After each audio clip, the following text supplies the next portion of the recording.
indirect methods of measuring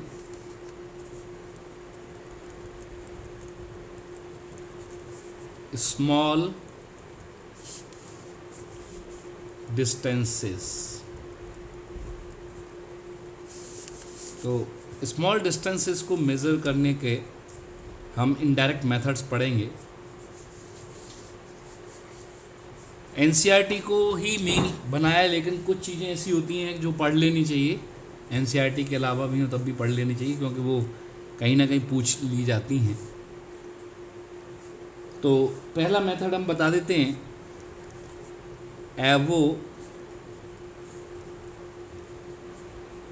Avogadro's hypothesis method. Avogadro ने एक hypothesis क्या की थी, जैसे कोई भी सब्सटेंस, जैसे पेन है, मान लो ये पेन है, तो कह रहे सब्सटेंस में जो एक्चुअल जो सब्सटेंस है उसके जो मॉलिक्यूल्स हैं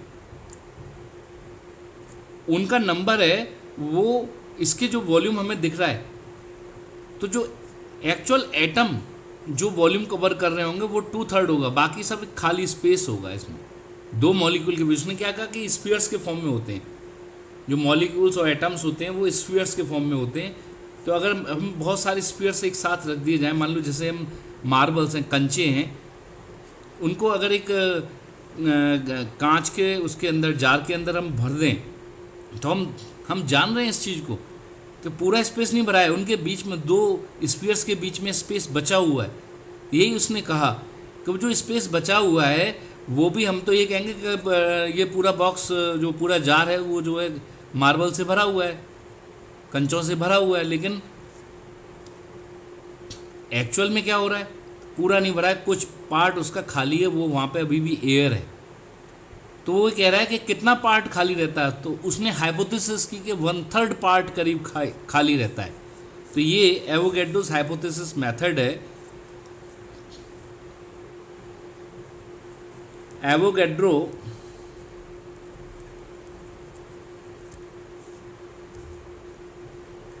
assumed that the actual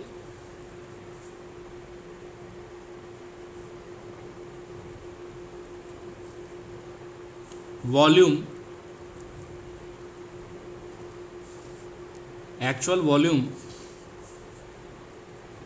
of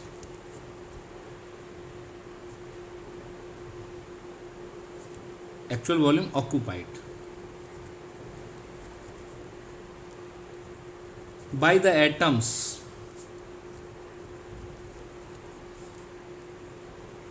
in a certain mass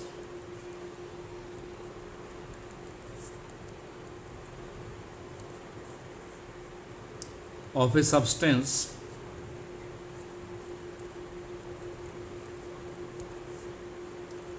is 2/3 of the volume occupied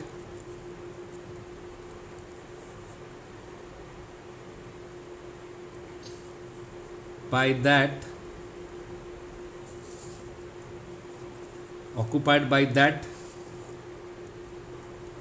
mass of the substance।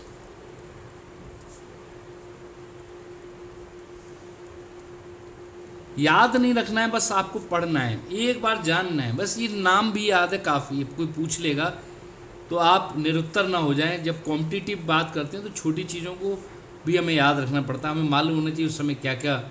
Avogadro's number तो सबको याद है, लेकिन उसके हाइपोथेसिस बहुत कम लोग इसके बारे में बोलते हैं, जानते हैं।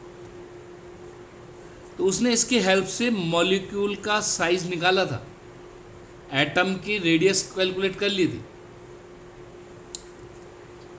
देखो फॉर एग्जाम्पल, अब हम कैसे रेडियस साइज निकालेंगे, हमें साइज निकालना है ना, स्मॉल डिस्टेंसेस का मतलब एवोगैड्रोस हाइपोथेसिस मेथड, ये किसके लिए? For measuring the radius of atom, atom की रेडियस के लिए उसने ये सब किया था।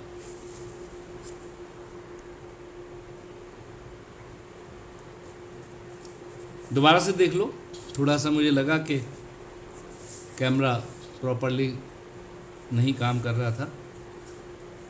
Indirect method of measuring small distances, Avogadro's hypothesis method, इस मेथड से उसने एटम की रेडियस कैलकुलेट की है।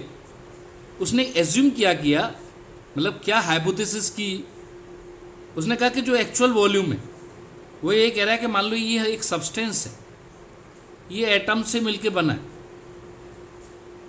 तो सब्सटेंस तो देखने में, सब्सटेंस का वॉल्यूम तो हमें पूरा दिख रहा है, उसकी बाउंड्री दिख रही है, लेकिन अगर माइक्रोस्कोपिकली देखें तो ये मॉलिक्यूल्स के बीच में गैप हैं। तो कह रहा है जो मॉलिक्यूल्स ने जो वॉल्यूम कवर कर रखा है वो इस पूरी बॉडी के वॉल्यूम का 2/3 है। अगर v वॉल्यूम इसका है, पूरा वॉल्यूम v है, तो volume of atoms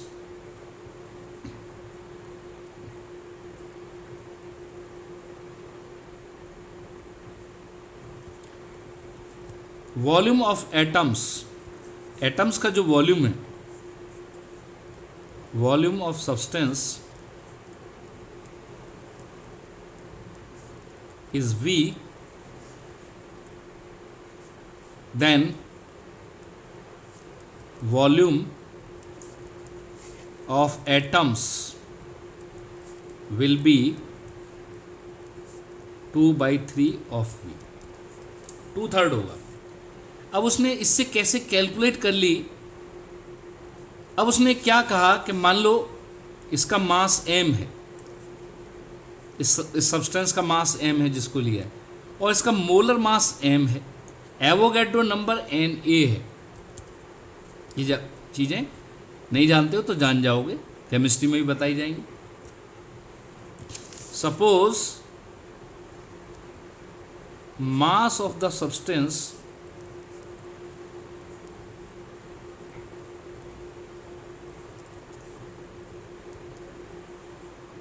is m, therefore and molar mass, ये भी लिख देता हूँ, and molar mass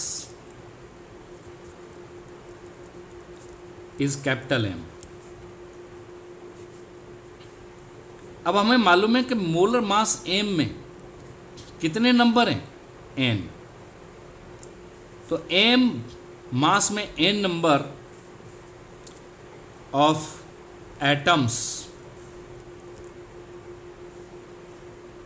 molecules, atoms, क्योंकि अगर हम एक प्योर सब्सटेंस ले रहे हैं जिसमें सिर्फ वही एटम है, वही मॉलिक्यूल है, तो हम एटम बोल सकते हैं। वैसे मॉलिक्यूल्स के लिए था ये।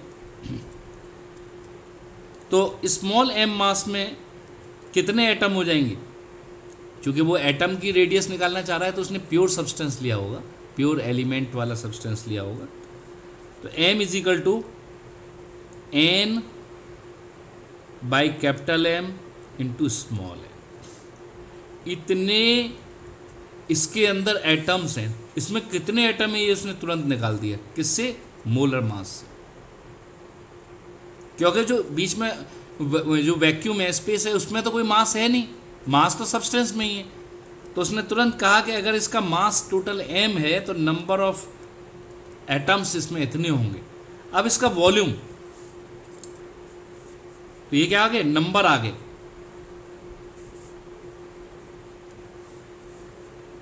ये क्या है? Number of atoms in the given substance. इतने एटम्स आ, m मास में नंबर ऑफ एटम कितने हैं? n। तो स्मॉल m मास में नंबर ऑफ एटम कितने हो जाएंगे? इतने हो जाएंगे। अब हमें ये मालूम पड़ गया, इसका वॉल्यूम मालूम पड़ गया। वॉल्यूम तो V है, लेकिन एटम्स का वॉल्यूम कितना है? Since volume of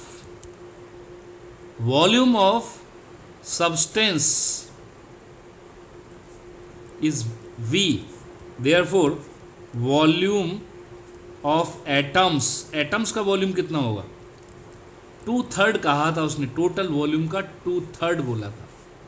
volume of substance is V, then volume of atoms will be 2/3 of V,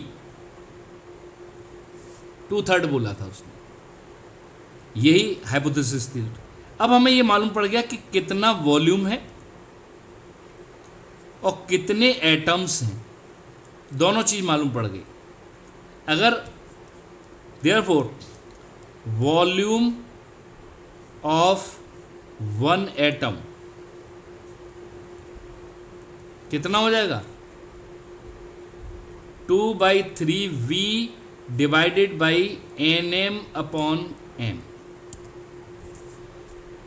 जो वॉल्यूम है उसमें नंबर ऑफ एटम से डिवाइड कर देंगे तो हमें एक एटम का वॉल्यूम मिल जाएगा। और हमारा यहाँ पर ये सॉल्व हो गया। कैसे? उसने और क्या एज्यूम किया था? He assumed that atom is a hard sphere, उसने ये एज्यूम किया था। देयरफॉर 4/3 πr³, ये उसका वॉल्यूम, ये किसके बराबर होना चाहिए? 2/3 mv/m n। और सॉल्व करेंगे जब इसको 3 से 3 कैंसिल होता हुआ दिख रहा है यहाँ पर, और 2 से ये 2 टाइम्स, तो R³ is equal to mv/2πmn।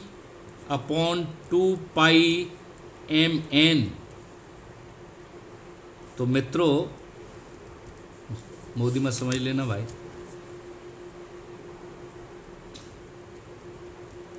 mv/2π, यहाँ से R की वैल्यू आ गई mn की पावर 1/3। ये मेथड था रेडियस कैलकुलेट करने का एटम का। जब इसको सॉल्व किया कई एटम्स के लिए, तो इसका order 10⁻⁻10 meter. The order of R is 10⁻⁻10 meter, या एंगस्ट्रम ऑर्डर का है, यानी एटम की साइज उसने कैलकुलेट कर दी इसकी हेल्प से। तो ये एवोगैड्रो की हाइपोथेसिस के ऊपर बेस्ड था। अब हम दूसरी एक और इम्पोर्टेंट बात करना चाह रहे हैं, और ये आपके एनसीईआरटी में भी ये मेथड है, ओलिक एसिड वाला एक मेथड है, उससे हम निकाल सकते हैं। यानी बड़े मॉलिक्यूल का अगर हमें साइज निकालना है तो हम इस मेथड को ही यूज़ करते हैं, और इस मेथड का नाम है मॉलिक्यूलर लेयर मेथड। फिर मैं आपको बता देता हूँ बच्चों, इस चैप्टर को बहुत हल्के में लिया जाता है, क्वेश्चन थोड़े कम पूछ लिए जाते हैं, लेकिन कभी वो इधर उतर आता है तो फिर बच्चा उसको छोड़ ही देता है, पढ़ा नहीं होता है। तो यूनिट्स एंड मेजरमेंट को सिर्फ यूनिट तक ही मत सीमित रखिए। ये जो मेथड्स बताए जा रहे हैं इन पर थोड़ा सा फोकस कर लीजिए, वो कठिन नहीं है, ये कहीं ना कहीं यूज़ होने आगे चल के आपके लिए इम्पॉर्टेंट है। अगर आप बीटेक करते हैं, MBBS करते हैं, वहाँ पे भी इनकी ज़रूरत पड़ेगी इन चीज़ों की, क्योंकि बड़े होकर के ज़रूर दिमाग में क्वेश्चन होगा कि ये सब चीज़ें अगर ये आई कहाँ से थी, बस पढ़ा दी गई थी, याद करा दी गई थी। चूँकि ये हैं सिलेबस के अंदर, इसलिए आपको पता होना चाहिए इनके बारे में। तो मॉलिक्यूलर लेयर मेथड में हम क्या बताएंगे, इसमें उसने क्या किया, ओलिक एसिड उसको बहुत डाइल्यूट किया, और डाइल्यूट करने के बाद उसकी यूनिमॉलिक्यूलर लेयर बनाई, और फिर उसके हेल्प से उसने साइज ऑफ एटम मेजर किया। ये आपके सिलेबस में तो it is a practical method, ये लैब में भी किया जा सकता है, अगर करवाना चाहें टीचर तो इसको करवा सकते हैं। It is a practical method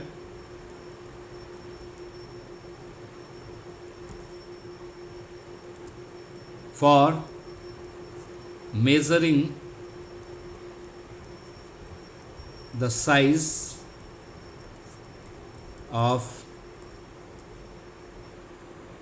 molecule of oleic acid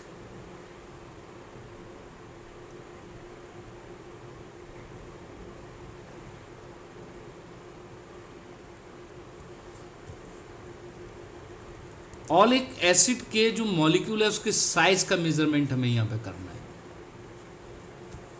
किस साइज का है।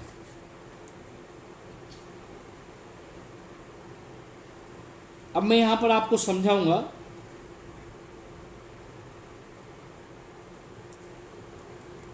टू परफॉर्म या टू फाइंड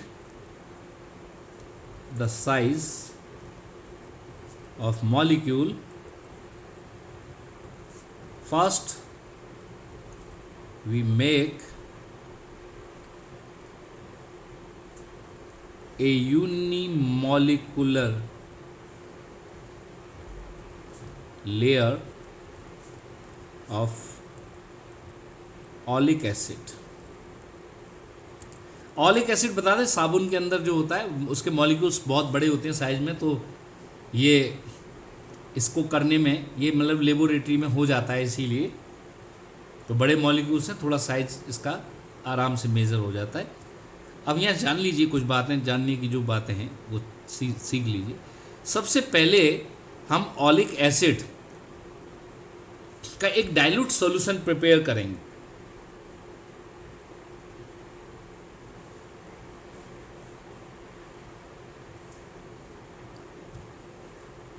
तो किस तरह से करेंगे? 1 cc of oleic acid is diluted in 20 cc of water।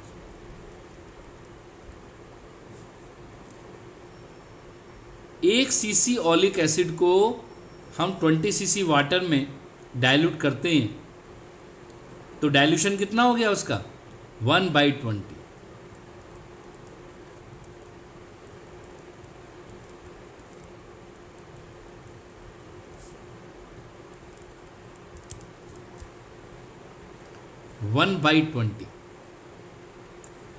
अब इसका now 1 cc of this diluted solution. अब हमने क्या किया, 1 cc ले लिया इसका, इज फर्दर डाइल्यूटेड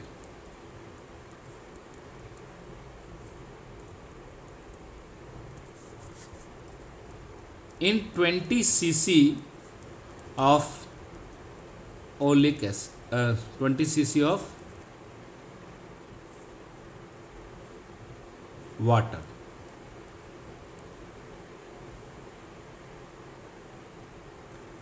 यहाँ पर एक बात बता दें, ऑलिक एसिड एक ऑर्गेनिक सब्सटेंस है, तो ये वाटर में डिसॉल्व नहीं होगा, तो हमें ऐसी चीज़ लेनी है जिसमें कि ये डिसॉल्व हो जाए। तो ऑर्गेनिक सॉल्वेंट सबसे बढ़िया कौन सा है? एल्कोहल है, तो हम एल्कोहल लिख दें। एल्कोहल और स्प्रिट भी ले सकते हो आप, तो यहाँ पर 20 cc ऑफ एल्कोहल लेना पड़ेगा आपको, या स्प्रिट लेनी पड़ेगी।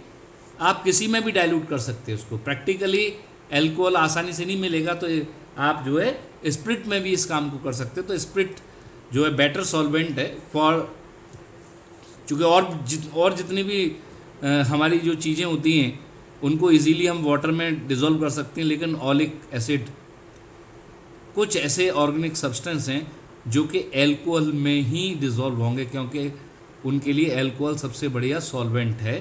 तो ऑलिक एसिड उसी टाइप का एक सब्सटेंस है। तो यहाँ मैंने गलती से वाटर जो लिखा था तो उसको एल्कोहल समझना।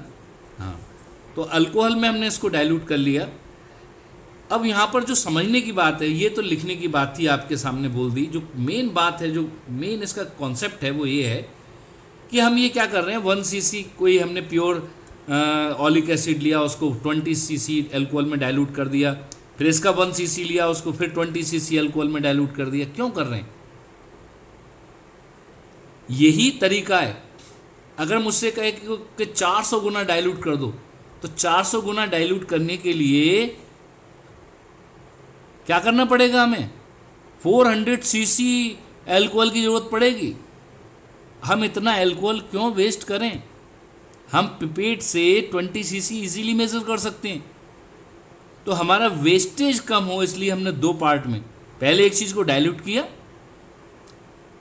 ठीक है, उसमें से फिर जैसे मान लो हमें जो है किसी कोई चीज़ है कंसनट्रेट, उसको डाइल्यूट करना है, हमें थोड़ा सा ही चाहिए लेकिन बहुत डाइल्यूटेड चाहिए। तो एक तरीका तो ये है कि हम उस पूरी कंसनट्रेट चीज़ को एक बड़े टैंक में डाल दें कि सब डाइल्यूट हो गई। दूसरा तरीका ये है कि उसको छोटे से बर्तन में जा कर के उसको डाइल्यूट किया, फिर जो डाइल्यूट पहले से जो डाइल्यूट हो गया उसमें से 1 चम्मच निकाल के उसको फिर डाइल्यूट किया, देखा कि हमें जितना चाहिए उतना है कि नहीं, फिर 1 चम्मच निकाल के फिर थोड़ा सा डाइल्यूट कर लिया। इसमें हमारा बिल्कुल कम वेस्टेज जाएगा और बहुत थोड़े से ही चीज़ को यूज़ करके हम वही सेम रिजल्ट ले लेंगे, क्योंकि हमें 400 cc ऑलिक एसिड के सॉल्यूशन की ज़रूरत नहीं, हमें तो वो 1 cc या कुछ ड्रॉप चाहिए, 2-4 cc का ही ज़रूरत है। तो हम क्यों करें ऐसा कि हम जो 400 cc जो है अल्कोहल, तो बच्चे ये पूछते हैं कि सर 400 जो है टाइम्स हमको अगर डाइल्यूट करना है तो हम सीधा 400 cc में कर सकते हो, बात वही आएगी। लेकिन आपका उसमें से फिर कुछ ड्रॉप ले लोगे, 5-7 cc यूज़ करोगे, तो बाकी 390 से ऊपर cc आपका वेस्टेज चला जाएगा, यूजलेस, वो आपको फेंकना पड़ेगा। तो इसलिए हमने क्या किया, डबल डाइल्यूशन किया। अगर मुझे इसको 400 की जगह कोई कहता कि इसको 8000 गुना डाइल्यूट कर दूं, तो मुझे क्या करना पड़ता? वैसे 8000 cc यानी लगभग 8 लीटर अल्कोहल चाहिए। इसमें कितना चाहिए? 20-20-20, 3 बार डाइल्यूट करूंगा। एक बार में 1/20 होगा, फिर उसका 1 cc को फिर डाइल्यूट करूंगा तो 120 का फिर 120 हो जाएगा, 1/400। फिर उसका 1 cc लेके फिर 20 cc में डाइल्यूट करूंगा तो 1/8000। तो ये जो है केमिस्ट्री में डाइल्यूशन का ये मेथड बताया जाता है कि हमें ज़्यादा डाइल्यूट करना है तो हम डायरेक्ट डाइल्यूट नहीं करते, उसको स्टेप बाय स्टेप करते हैं, जिससे कम वेस्टेज होता है या कम सब्सटेंस यूज़ होगा और आप जो है परफेक्ट डाइल्यूशन ले लेंगे। देयरफॉर डाइल्यूशन बिकम्स 1/400, 1/20 डाइल्यूशन हो गया। अब 1/20 डाइल्यूशन का 1 cc फिर 20 में मिला दिया, यानी फर्दर 1/20 हो गया। डाइल्यूशन उसका 20 टाइम्स हो गया, डाइल्यूशन 20 टाइम्स, यानी कंसंट्रेशन 1/20 रह गई। तो 120 की फिर 120 यानी 1/400। यहीं पे बच्चे फंसते हैं कि सर ये कैसे हो रहा है, तो इसी को समझ लीजिए। एक स्टेप में उसने डाइल्यूशन को 20 टाइम्स कर दिया, यानी कंसंट्रेशन को 1/20 कर दिया, क्योंकि उसने 20 गुना ज़्यादा उसमें अल्कोहल में सॉल्वेंट में उसको मिला दिया। फिर उसका 1 cc लेकर के फिर उसको 20 गुना वॉल्यूम कर दिया, जिससे उसकी डाइल्यूशन 120 तो पहले ही हो चुकी थी 1/20, फिर उसकी और 1/20 हो गई, तो 1/20 इंटू 1/20 यानी 1/400 डाइल्यूशन हो गई। यही डाइल्यूशन हमको यूज़ करनी होती है। अब हम क्या करते हैं, टब लेते हैं, टब में पानी भर लेते हैं और पानी का ये ऊपर वाला जो सरफेस है इस पर लाइकोपोडियम पाउडर डाल देते हैं। लाइकोपोडियम समझना ज़्यादा, ये समझने का था, एनसीईआरटी में बहुत बढ़िया लिखा हुआ है पर समझने में दिक्कत आती है। इस लाइकोपोडियम पाउडर पर हमने मान लो n ड्रॉप्स इसकी डाल दी। लाइकोपोडियम पाउडर इतना हल्का, इतना लाइट पाउडर होता है कि पानी की लेयर पर डालोगे तो अंदर डूबेगा नहीं, वो उसके ऊपर एक लेयर बना लेगा बहुत बारीक वाइट कलर की। उस लेयर पे हम जैसे ही कुछ ड्रॉप्स इस सॉल्यूशन की डालेंगे, आप देखना कभी पानी पे कोई चीज़ डिपॉजिट है उस पर ऑयल की एक ड्रॉप डाल के देखना, क्योंकि ये एल्कोहल और ये ऑलिक एसिड ये ऑयल तो है ही, तो आप देखोगे कि वो उतनी जगह छोड़ देता है, उतना गैप बन जाता है। तो यहाँ पर जो मान लो एन ड्रॉप्स डाली तो यहाँ पर एक uni layer,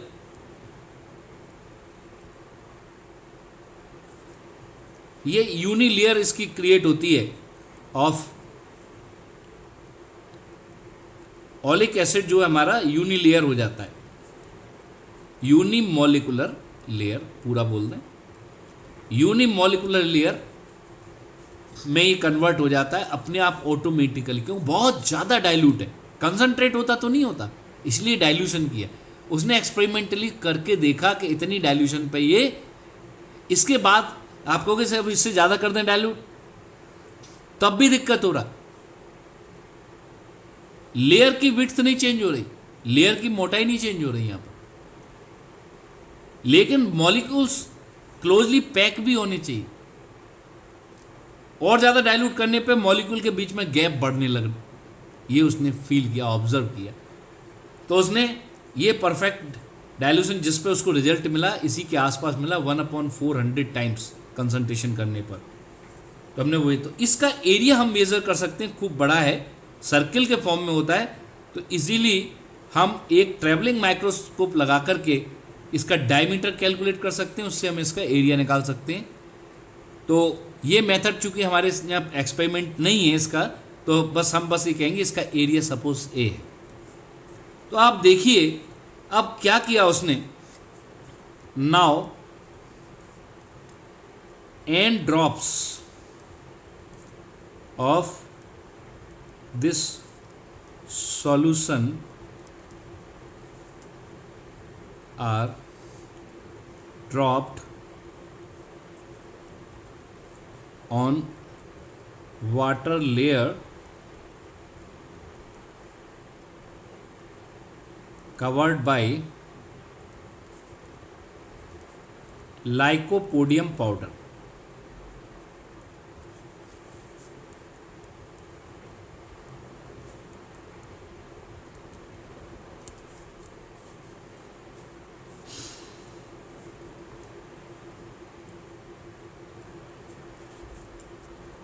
The oleic acid solution forms unimolecular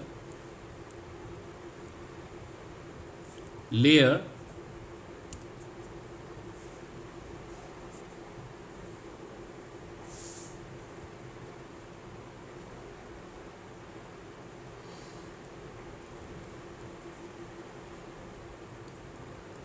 on the water surface and its boundaries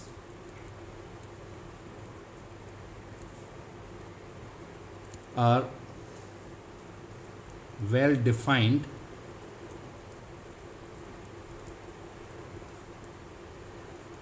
by the lycopodium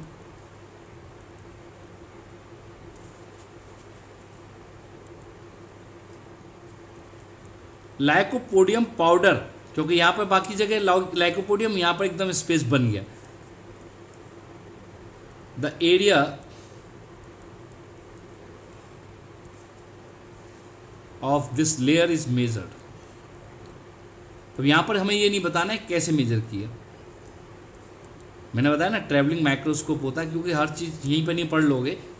अभी यहाँ कुछ चीज़ें जो एक्सपेरिमेंटल चीज़ें हैं जो हमारे जिन इंस्ट्रूमेंट को नहीं जानते हैं उनके बारे में यहाँ डिस्कशन नहीं करेंगे। तो ये हमने इसकी एरिया मेज़र कर ली। अब जैसे हमें इसका एरिया मालूम पड़ गया, इसकी थिकनेस क्या होगी वो पता नहीं है। जो इसकी थिकनेस है, द थिकनेस ऑफ लेयर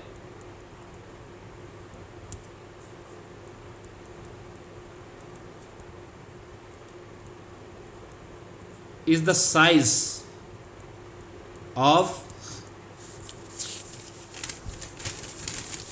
ये जो थिकनेस है यही है size of oleic acid molecule. Oleic acid molecule का यही साइज है, थिकनेस। तो हमने देखा इसका एरिया ए आया और इसकी थिकनेस हमने, ये मॉलिक्यूल से मिलकर बनी, बहुत छोटा है, इसकी थिकनेस बहुत छोटी, आंखों से नहीं दिखेगी, माइक्रोन ऑर्डर की है, यही इसका साइज है। तो A इंटू डी डायमीटर बोल दिया। तो volume of oleic acid is A into D. और वॉल्यूम तो हमें पहले ही पता था। कैसे पता था? ऑलिक एसिड का वॉल्यूम तो पहले ही पता था। कैसे? 1/400 cc।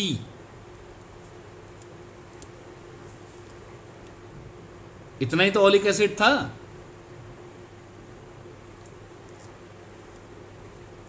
वन अपॉन 400 cc इन 1 cc। उसका एक सीसी हमने लेकर के उसको डाइल्यूट कर लिया था। तो कितना डाइल्यूशन हो गया था? 1/400 cc, इतना इसका डाइल्यूशन हो गया था इन 1 cc सॉल्यूशन। अब हमने क्या लिया? n drops each of volume v। Drops का भी तो वॉल्यूम होगा। देखो दोबारा से देख लीजिए, वो जो ऑलिक एसिड का जो उसके सरफेस पर था, इस तरह का लेयर बन गई थी। लेयर की थिकनेस माइक्रोन ऑर्डर की है।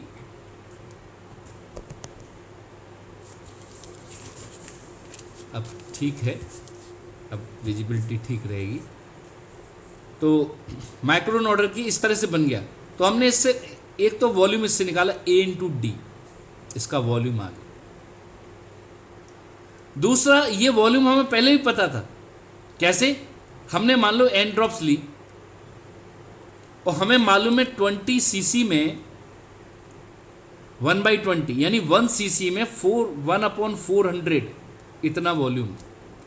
ईच cc कंटेन्स, हमने क्या बताई थी, उसकी डाइल्यूशन, उसकी कंसंट्रेशन 1/400 हो गई। इसका मतलब क्या है? 1/400 cc in each cc of solution.